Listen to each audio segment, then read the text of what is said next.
یہ علمی کتابی صاحب ایک مرتبہ پھر اپنی روش پہ قائم رہتے ہوئے امام صاحب الزمان امام مہدی اجل اللہ تعالی فرجہ الشریف کی سنگین توہین کرتے ہوئے نظر آ رہی ہیں۔ 30 صدی ہجری میں امام محمد مہدی کے بارے میں انہوں نے یہ عقیدہ کلیم کیا کہ وہ تو غیابت میں چلے گئے ہیں اور غار میں وہ جا کے چھپ گئے ہیں اور وہ جا کے قرب قیامت میں نکلیں گے۔ تو پریکٹیکلی تو اب ایسے امام کا مجھے کیا فائدہ جو پچھلے آلموسٹ 1100 سال سے غار میں چھپا بیٹھا ہے، اور کس غار میں ہے، کیسے میں کانٹیکٹ کروں، نہ میں اسے واٹس ایپ کر سکتا ہوں، نہ میں اس کے ساتھ کوئی وائس میسیجنگ کر کے اس سے موجودہ زندگی کے حالات پوچھ سکتا ہوں۔ وہ کہتے ہیں نہیں، اصل میں علماء جو ہے نا وہ ان کی میٹنگ جو ہے نا وہ حالات حاضرہ کے مطابق اجتہاد کرے گی۔ سر یہی اصل دین ہے، یہی دین ہے۔ ختم نبوت نبی الاسلام کے بعد ہو چکی، آپ علیہ السلام کے بعد کسی شخص کے اوپر کوئی وحی نازل نہیں ہوگی، کسی کا کوئی ڈیوائن ریلیشن نہیں اللہ کے ساتھ ہوگا، نہ کسی صحابی کا، نہ کسی تابعی کا، نہ کسی بزرگ کا، چاہے خلفائے راشدین ہی کیوں نہ ہو۔ اس لیے خلفائے راشدین کے کئی ڈیسیژنز ہیں جن سے باقی صحاب نے اختلاف کیا اور ان کو بیک فٹ پہ جانا پڑا ہے۔ اگر خلیفہ راشد بھی ڈیوائن ہوتا تو وہ غلطیاں تو نہ کرتا نا۔ سب سے پہلے انہوں نے یہ کہا کہ امام مہدی کا عقیدہ شیعوں نے 3 صدی ہجری میں کلیم کیا ہے۔ یہ عقیدہ شیعوں نے کلیم نہیں کیا، بلکہ عقیدہ مہدویت اسلام کا وہ بنیادی عقیدہ ہے جو تعلیمات رسول صلی اللہ علیہ وآلہ وسلم کے عین مطابق ہے۔ پیغمبر اکرم نے بار بار اپنی حیات طیبہ میں امام مہدی کا ذکر فرمایا اور ان کے ظہور کی بشارت دی ہے۔ صحیح بخاری اور صحیح مسلم دونوں میں یہ حدیث موجود ہے کہ پیغمبر نے ارشاد فرمایا، کیف انتم اذا نزل ابن مریم فیکم و امامکم منکم، تمہاری اس وقت کیا شان ہوگی کہ جب عیسیٰ علیہ السلام آئیں گے اور تمہارا امام یعنی امام مہدی تم میں موجود ہوں گے۔ اس کے علاوہ اہل سنت کی 35 سے زیادہ کتابوں میں یہ حدیث موجود ہے۔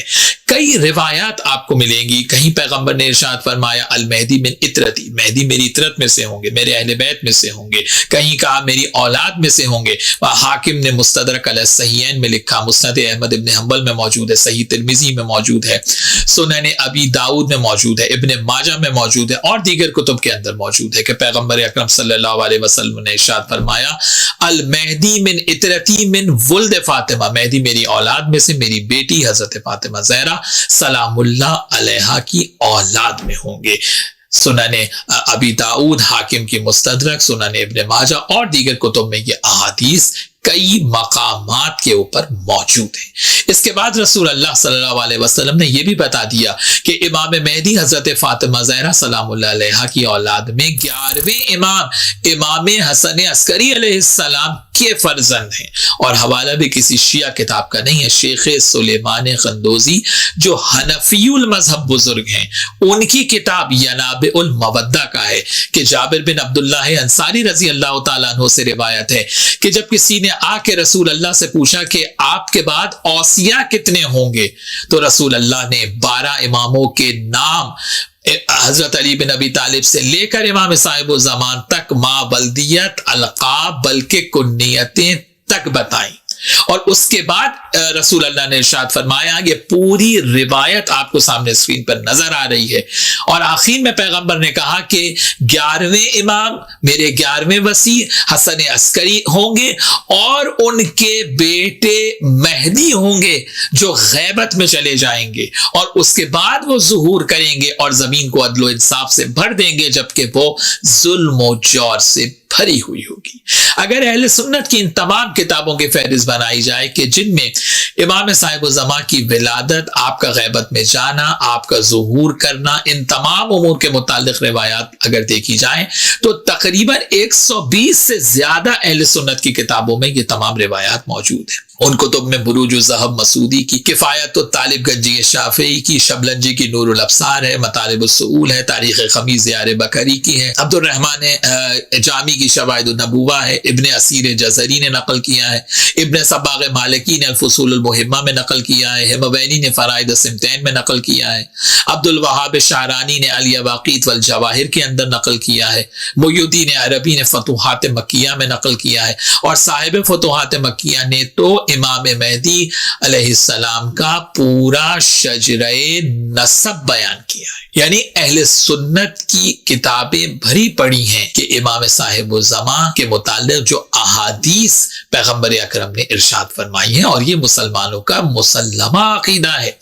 اس کے بعد انہوں نے دیکھیے انتہائی توہین آمیز لہجے کے اندر یہ کہا کہ امام مہدی کہیں غار میں جا کر چھپ گئے ہیں. شیعہ یہ کہتے ہیں. ان صاحب کی شیعہ عقائد کے متعلق معلومات انتہائی ناقص ہے. میں یہاں پر چیلنج کرتا ہوں کہ شیعوں کی کسی ایک عقائد کی کتاب میں کوئی لا کر دکھا دے کہ یہ لکھا ہو کہ ہمارا یہ عقیدہ ہے کہ وہ کسی غار میں چھپے بیٹھے ہیں. نعوذ باللہ من ذالک. یعنی آپ کا بیانیہ خود بتا رہا ہے کہ آپ کو امام مہدی اجل اللہ فرجہ الشریف کے حوالے سے شیعہ عقائد کی بنیادی معلومات بھی نہیں. امام مہدی پر موجود تقریباً شیعہ کتب عربی اور فارسی میں بھی اگر میں دیکھوں تو 600 سے زیادہ تو مین اسٹریم کی کتابیں اس موضوع پہ اس وقت موجود ہیں. ان میں سے کوئی ایک کتاب پڑھنا تو دور ان صاحب نے کبھی دیکھی بھی نہیں ہوگی. پہلے کسی مذہب کا مطالعہ کریں پھر اس کے متعلق رائے قائم کریں. جب کسی مذہب کے متعلق تفصیلی مطالعہ نہ ہو تو اس مذہب پر تہمت لگانا، مفروضات کی بنیاد پہ کوئی رائے قائم کرنا دوسروں کی دل آزاری کا سبب ہے اور سنگین جرم ہے. اب یہاں پہ یہ کہہ رہے ہیں کہ ایسے امام کا ہمیں کیا فائدہ ہے جس سے ہم کانٹیکٹ نہیں کر سکتے، جس سے ہم واٹس ایپ یا میسج نہیں کر سکتے. تو بھائی میسج اور واٹس ایپ کے ذریعے تو آپ اللہ سے بھی رابطہ نہیں کر سکتے، تو پھر نعوذ باللہ اللہ کے وجود کا بھی آپ انکار کر دیں کہ اللہ کے ہونے سے بھی کوئی فائدہ نہیں ہے. نعوذ باللہ من ذالک. اگر نظر نہ آنا موجود نہ ہونے کی دلیل ہے تو نظر تو اللہ بھی نہیں آتا. اور آپ کے اس سوال کا جواب تو پیغمبر اکرم صلی اللہ علیہ وآلہ وسلم نے اپنی حیات طیبہ میں دے دیا تھا کہ جب ایک صحابی نے آ کے پوچھا کہ آپ کے 12ویں وصی جب غیبت میں جائیں گے تو غیبت میں رہ کر وہ کس طرح سے امت کو فائدہ پہنچائیں گے، تو پیغمبر نے ارشاد فرمایا تھا کہ وہ غیبت میں رہ کر اسی طرح سے امت کو فائدہ پہنچائیں گے جس طرح سے سورج بادلوں کے پیچھے چھپ کر انرجی دیتا ہے اور زمین کو فائدہ پہنچاتا ہے. اور یہ حدیث ہموینی نے فرائض السمتین میں نقل کی ہے جو آپ ہی کی اہل سنت کی کتاب ہے. آج تم یہ پوچھتے ہو کہ امام مہدی کے وجود سے کیا فائدہ ہے ہمیں؟ ارے یہ جو کائنات اپنے مقام پر قائم ہے یہ بھی صدقہ ہے امام صاحب الزما کا.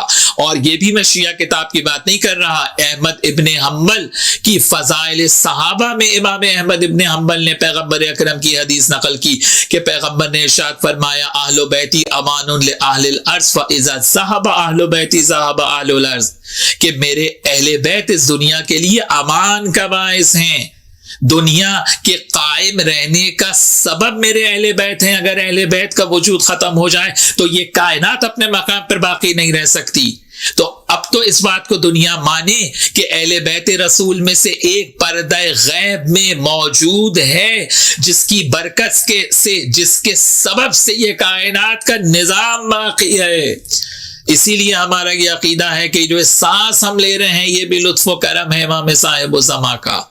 چوتھا اعتراض ان کا یہ ہے کہ رسول اللہ صلی اللہ علیہ وسلم کے بعد کسی کا ڈیوائن ریلیشن نہیں ہے، بعد نبی کسی کا الہی تعلق نہیں ہے.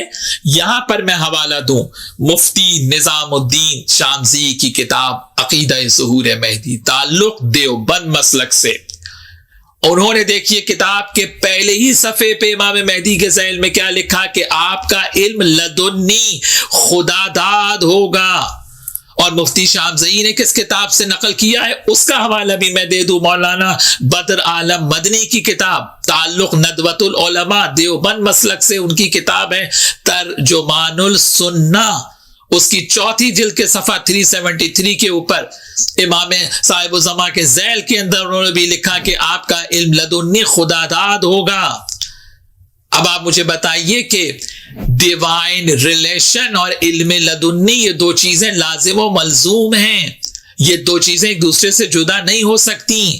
ڈیوائن علم لدنی اٹ سیلف ڈیوائن ریلیشن پہ دلیل ہے، یعنی اللہ اسی کا انتخاب کرتا ہے، وہی تو منصوص من اللہ ہوتا ہے، وہی تو اللہ کا منتخب کردہ امام ہوتا ہے جس کو اللہ علم لدنی عطا کرتا ہے. اور جہاں تک آپ نے یہ قسم کھا لی ہے کہ نبی کے علاوہ کسی کا ڈیوائن ریلیشن نہیں ہے، نبی کے علاوہ کسی کے پاس علم لدنی نہیں ہو سکتا، تو آپ کا یہ نظریہ بھی صریحاً خلاف قرآن ہے. اللہ نے حضرت خضر کو علم لدنی عطا کیا، وَعَلَّمْنَاهُ مِن لَّدُنَّا عِلْمًا، اور اس معیار کا علم عطا کیا کہ اولو العزم نبی حضرت موسیٰ علیہ السلام خضر کا اتباع کرتے ہوئے نظر آ رہے ہیں. قرآن کھولیے اور دیکھیے. یعنی اور یہ حدیث تو اہل سنت کی یہاں تواتر سے ہے کہ جب امام مہدی علیہ السلام آئیں گے تو حضرت عیسیٰ امام کے پیچھے نماز پڑھیں گے. یعنی امام مہدی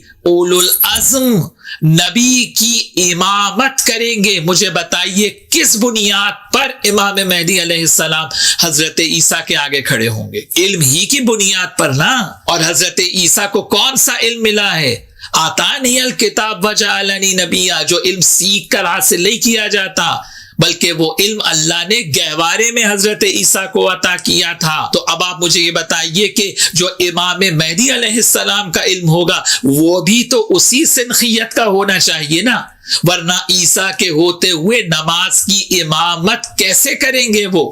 یعنی یہاں پر اگر میں یہ کہوں کہ حضرت عیسیٰ جب آئیں گے اور امام سے کہیں گے کہ آئیے میں وزیر ہوں، آپ امیر ہیں، آپ امامت کیجئے، تو نبی اولو العزم کے ہوتے ہوئے امامت وہی کرا سکتا ہے جس کو ڈیوائن ریلیشن حاصل ہو، جس کا مقام علم انبیاء ما سبق غیر خاتم النبی جین سے افضل ہو. تو جب 12ویں کا مقام علم انبیاء ما سبق سے افضل ہے تو کیا پہلے کا مقام علم انبیاء ما سبق غیر خاتم النبی جین افضل نہیں ہوگا؟